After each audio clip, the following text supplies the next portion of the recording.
In this video, I'm going to show you how we can use tests for triangle congruence to identify pairs of congruent triangles. Now, so two triangles are congruent if they're identical in every respect except for position. They can be translations, they can be rotations, or even reflections. They're exactly the same shape and size.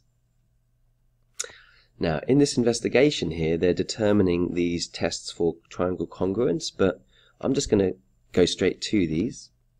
So we know that two triangles are congruent if all the sides are the same length.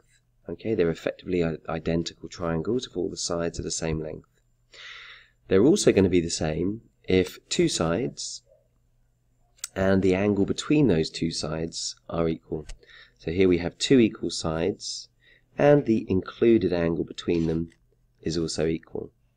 Notice we use 1 dash for one pair of corresponding sides and 2 dashes for the other pair of corresponding equal length sides.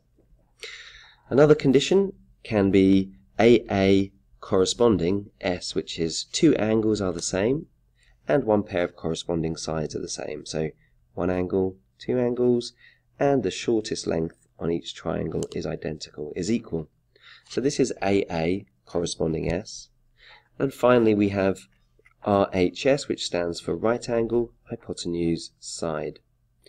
Okay, so as long as we can identify one right angle, the hypotenuse on both triangles is the same length, and another short side is the same length, then they are congruent. And if you think about it, this is very similar.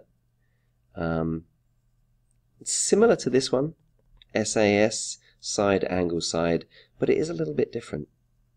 Okay, in side, angle, side, the angle has to be included between the two sides, but in the right angle, hypotenuse side, then the right angle does not have to be in between the two sides. So they are discrete, they are different, these two, SAS and RHS.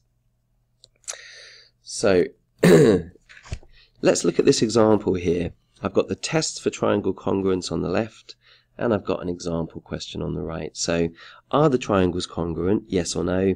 And if so, state the congruence relationship and give a brief reason. So I'm going to try and do this for you now. Let me just grab a pen.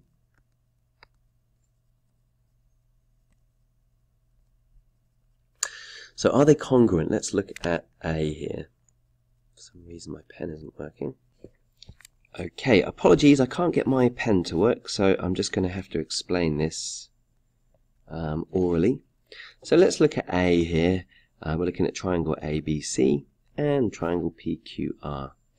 Now, RQ is the same length as AB, CB is the same length as PR, and AC is the same length as PQ. Therefore, they are congruent, and the congruence relationship is SSS, side, side, side. Looking at set B now, or pair B, we can see they both have a right angle at A and at vertex L, respectively.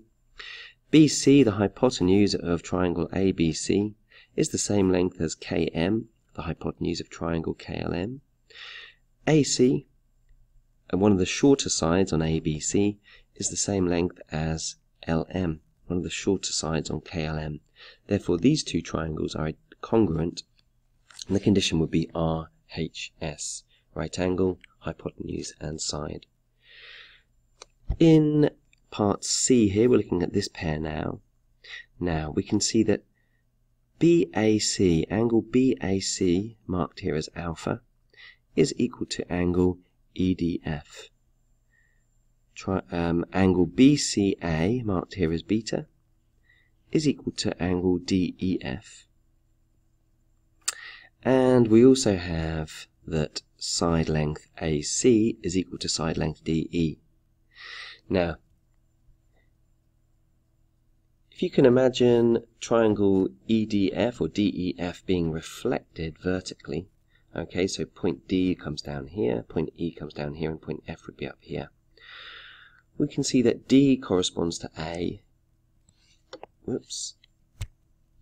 Point E corresponds to C, and therefore line DE or side DE is corresponding to AC. So therefore we have two angles the same and one corresponding side. So we can use the condition AA corresponding S. So two angles and one corresponding pair of sides are equal. And that's how these go. Don't forget to keep referring back to the test for triangle congruence. When you come to do this exercise, it starts off fairly easy. Let me just show you. It does get a little bit more tricky.